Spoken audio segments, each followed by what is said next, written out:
After studying this module, we will be able to first understand the concept of primary market. Secondly, analyze the different pricing methods of initial public offerings. And thirdly, understand the concept of initial public offerings grading.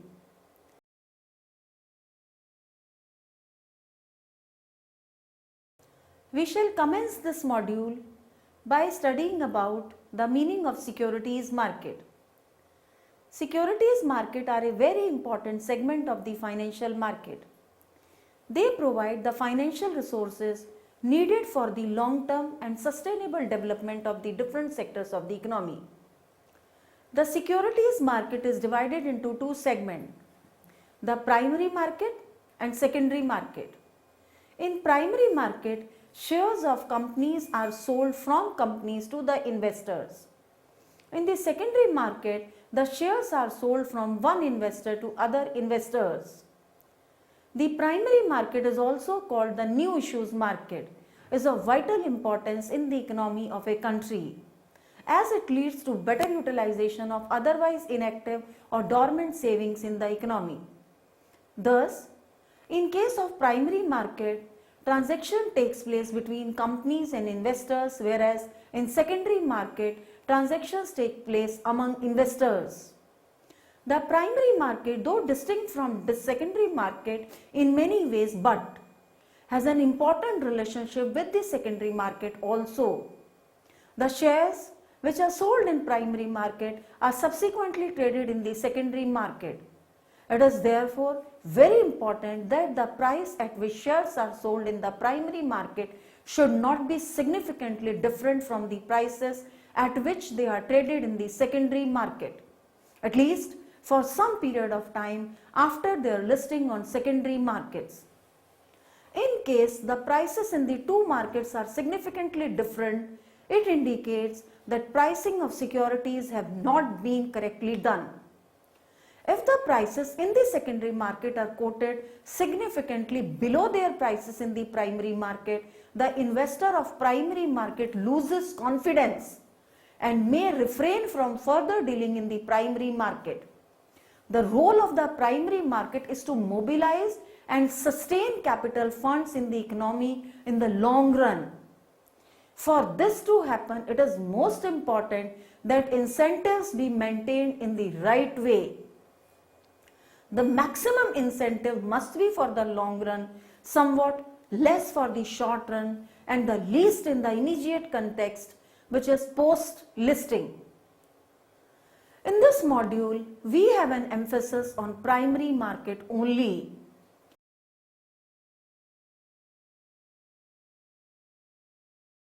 We start with knowing the meaning of primary market.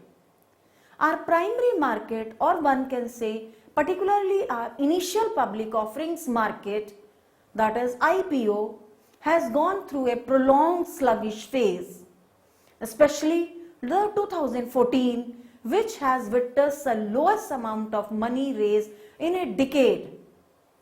IPO market means change of status, being a private company to become a public listed company.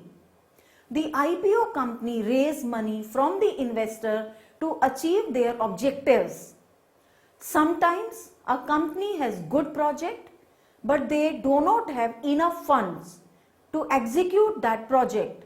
They went to public and issue shares. It is the market in which a company directly sells the shares to the investors or public. It is a market where a new company raises the funds from the general public through the sale of shares. The sale of shares is made at value predetermined by the firm issuing the security. The price at which the security is sold to the public is the offer price or the issue price.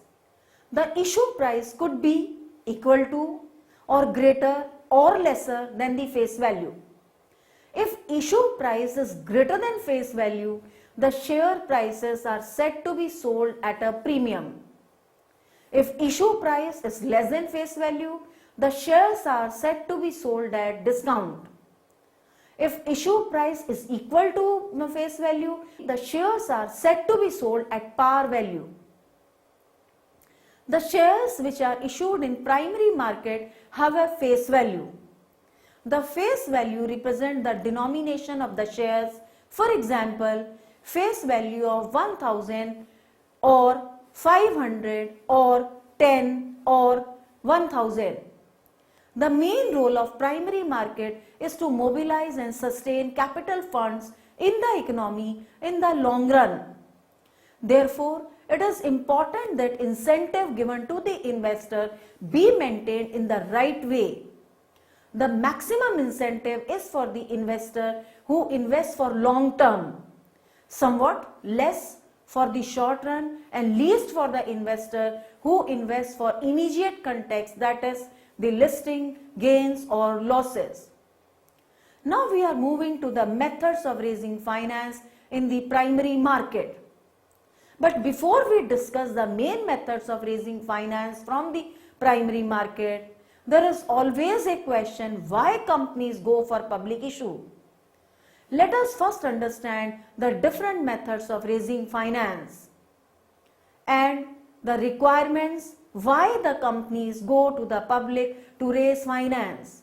We have different objectives like to raise capital, to increase credibility and gain trust, to be more visible to its clients, for image building and publicity, for prestige issue, to give an exit route to the private equity holders. Now the companies may raise capital in the primary market by public issue. So when an issue or offer of securities is made to new investors for becoming part of shareholders family of the issuer is called a public issue. The most important method of issuing security is by issuing prospectus to the public. If the issue has been made for the first time by a body corporate, it is known as initial public offer. The securities which the companies issue for the first time either after incorporation or on conversion from private to public are called initial public issues or initial public offerings. If issued further to procure funds for modernization or diversification or expansion, such issues are called further issues or seasoned issues. Now obviously one wants to know the eligibility or norms for public issue. An unlisted company can make an initial public offering or IPO of equity shares or any other security which may be converted into or exchanged with equity shares at a later date only if it meets all the following conditions. First, the company should have net tangible asset of at least rupees 3 crores in each of the preceding 3 full years, that is of 12 months each, of which not more than 50% is held in monetary assets. Second is, the company has track record of distribution profits in terms of section 205 of Companies Act 1956 for at least 3 out of immediately preceding 5 years. And the third, the net worth of the company should at least rupees 1 crore in each of the preceding 3 full years of 12 months each. Now we start discussing that public issue can be further classified into 2 types: initial public offerings and further public offerings.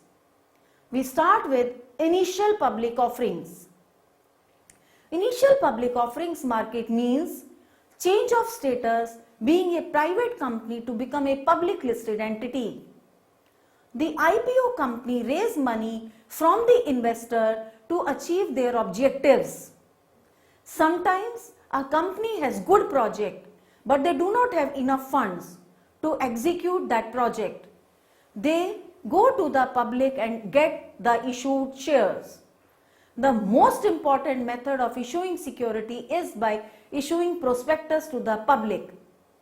If the issue has been made for the first time by a body corporate, it is known as initial public offering. The second type is further public offering. The further public offering involves the companies whose share is already listed in the stock exchange and again they come out with the public issue, that is, it is called a further public offering. The second type of public issue is private placement. Under private placement method, a company can make an issue of securities to a group of persons not exceeding 200 as per Companies Act 2013, and which is neither a right issue nor a public issue. It is called a private placement.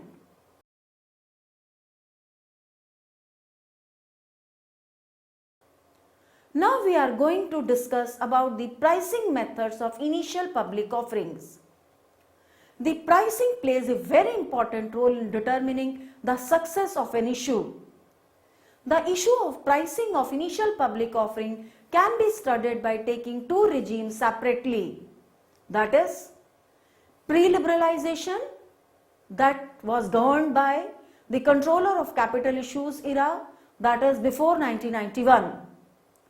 Post-liberalization, that is governed by Securities Exchange Board of India, generally known as SEBI, and this era started from the year 1992. We start discussing about the era of CCI. In CCI era, initial public offerings were priced through CCI formula. Under this era, the firms were required to take approval from the Office of the Controller of Capital Issues for raising capital, and the CCI used to fix the size and price of the IPO. Then come the SEBI era. A major initiative of liberalization was the abolition of Capital Issues Control Act 1947 in May 1992, when SEBI was formed.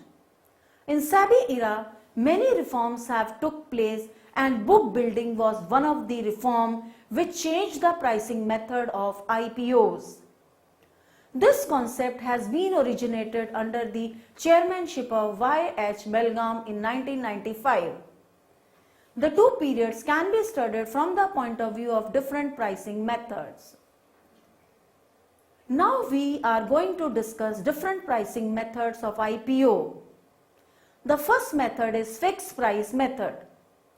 It is a traditional method of pricing the IPO. Here the issuer and the merchant banker agree on the issue price before making the actual issue, and the investors are required to fill in an application form at this price and subscribe to the issue. Second method is book building method. Book building method is basically a price and demand discovery mechanism. SEBI defines book building as a process undertaken by which demand for the securities proposed to be issued by a body corporate is elicited and built up, and the price for such securities is assessed. For the determination of the quantum of such securities to be issued by means of notice, circular, advertisement, document or information memorandum or office document.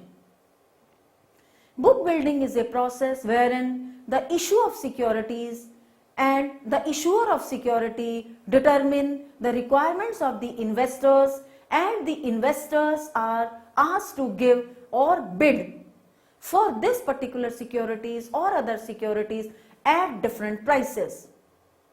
The features of these bids are: first, these bids are within an indicative price band decided by the issuer. Secondly, here investor bid for different quantity of shares at different prices are given. And thirdly, considering these bids, the issuer determines a cut-off price, which is the price at which the securities are allotted.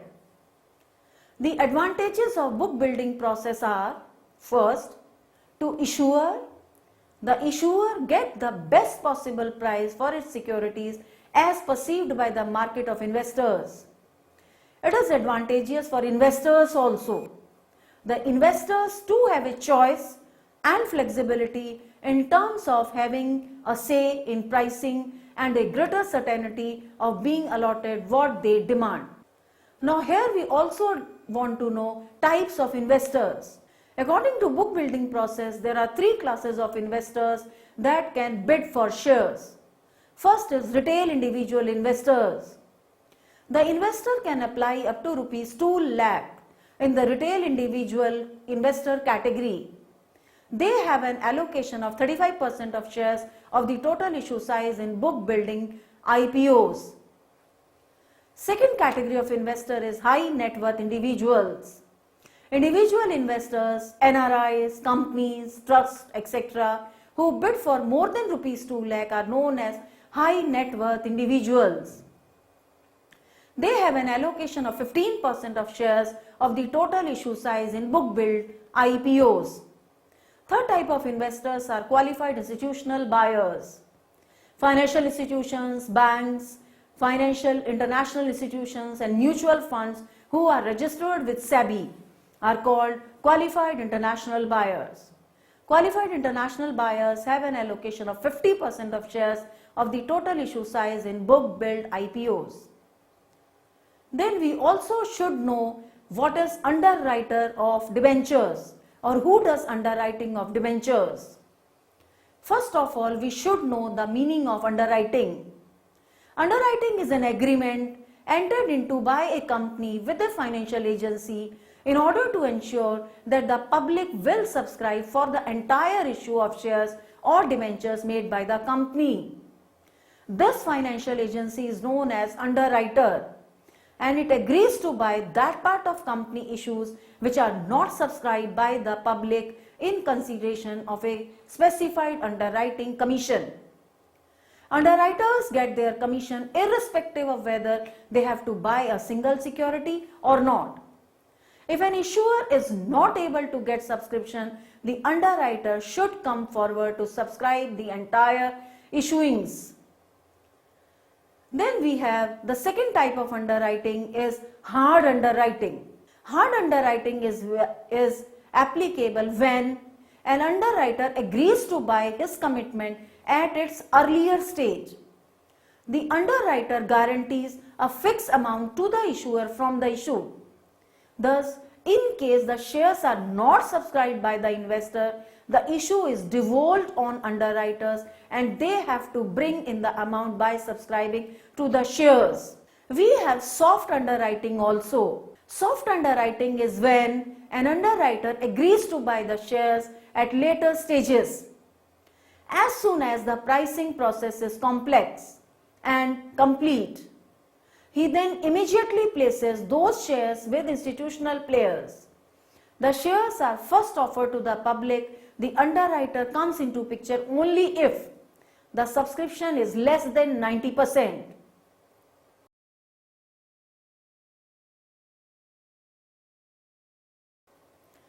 Now, after discussing everything, we should know IPO's grading. One of such important development in IPO's market in India took place in 2007 when SEBI introduced the concept of grading of IPOs and made it mandatory from May 1, 2007. According to SEBI, IPO grading is a service aimed at facilitating the assessment of equity shares offered to public.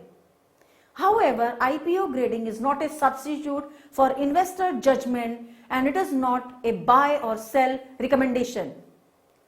The Indian stock market regulator SEBI is the first in the world to make IPO grading mandatory for all the unlisted companies. IPO grading scale. IPO fundamentals are graded on a scale of 5, that is from 1 grade to 5 grade, as given below. We start with IPO grade 5. IPO grade 5 implies strong fundamentals. IPO grade 4, it signifies above average fundamentals. IPO grade 3, average fundamentals. IPO grade 2, below average fundamentals. IPO grade 1, poor fundamentals. Now we are going to discuss the objectives behind IPO grading. There are different objectives for the grading of IPOs. The very first is that IPO grading helps the prospective investor to take better decisions because the unlisted companies do not carry any track record that can help the investor to assess the market performance. This IPO grading is like an additional input to the investor. The second advantage involved in this is investors in unlisted companies have limited access to the information about business prospects, risk associated, etc. Even though that information is given in the prospectus, investors may be unable to analyze that information. But the IPO grading scale as displayed in the prospectus is easily understood by everyone. The third objective behind this is the grading scale gives a clue about the credibility of the issuer company. The fourth one involves that it helps in saving resources of the investors, as they do not devote their own time in analyzing or interpreting the fundamentals of the company. The fifth objective underlying this procedure is that IPO grading helps the issuing company in establishing credentials and raising funds at attractive prices by creating an informed, positive image associated with different levels of grading. And superior grading helps the IPO company to increase the extent of its subscription. The next objective involved here is that IPO grading is an initiative to ensure the investors' protection and to make the capital market more attractive, vigilant and logical. SEBI has also made IPO guidelines and grading optional from the year 2014. Earlier in 2007, it has made mandatory for all companies who has come out with initial public offer to grade their IPOs with registered credit rating agencies.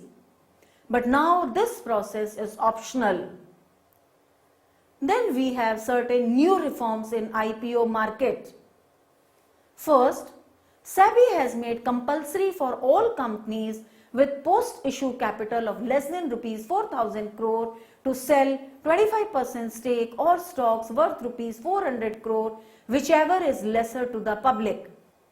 If an IPO of rupees 400 crore size is not equivalent to 25% of the post-issue capital, the minimum public shareholding of 25% has to be achieved within 3 years of listing. Secondly, SEBI has also made IPO grading optional from the year 2014. Earlier in 2007, it has made mandatory for all companies who has come out with an initial public offering to grade with registered credit rating agencies. Now we have certain IPO reforms in the pipeline. The first is that SEBI is planning to introduce a concept of e-IPOs. It is a mechanism of offering shares to the public online without much documentation. The second reform is that SEBI is looking to bring down an IPO timeline from T+12 to T+6. At present, the time gap between submitting an IPO application to listing of shares taken an average 12 days. The idea of short-term period is to allow flexibility to investors to protect their money in case of fluctuations in market trends.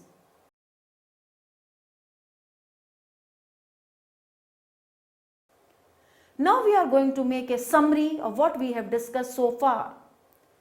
We have seen that in order to raise money, we have two types of market, primary market and secondary market. Primary market is the market in which a company directly sells the shares to the investors or public at large. Then we have discussed the methods of raising finance in the primary market.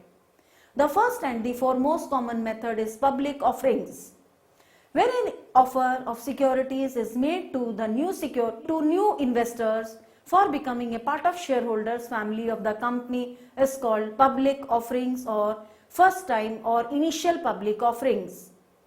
Then we have private placement. Under private placement method, a company can make an issue of securities to a group of persons not exceeding 200 as per Companies Act 2013, and which is neither a right issue nor a public issue. It is called a private placement. Public issue is further divided into two types. initial public offerings and further public offerings. Initial public offerings involve issuing securities by issuing prospectus to the public. If the issue has been made for the first time by a body corporate, it is known as initial public offering. The securities which the companies issue for the first time either after incorporation or on conversion from private to public are called initial public issues or initial public offerings. But when an already listed company makes either a fresh issue of securities to the public or an offer for sale to the public, it is known as further public offerings or seasoned public offerings. Then we have discussed the process of book building. According to the process of book building, three classes of investors can bid for the shares: retail individual investors, high net worth individuals, and qualified institutional buyers.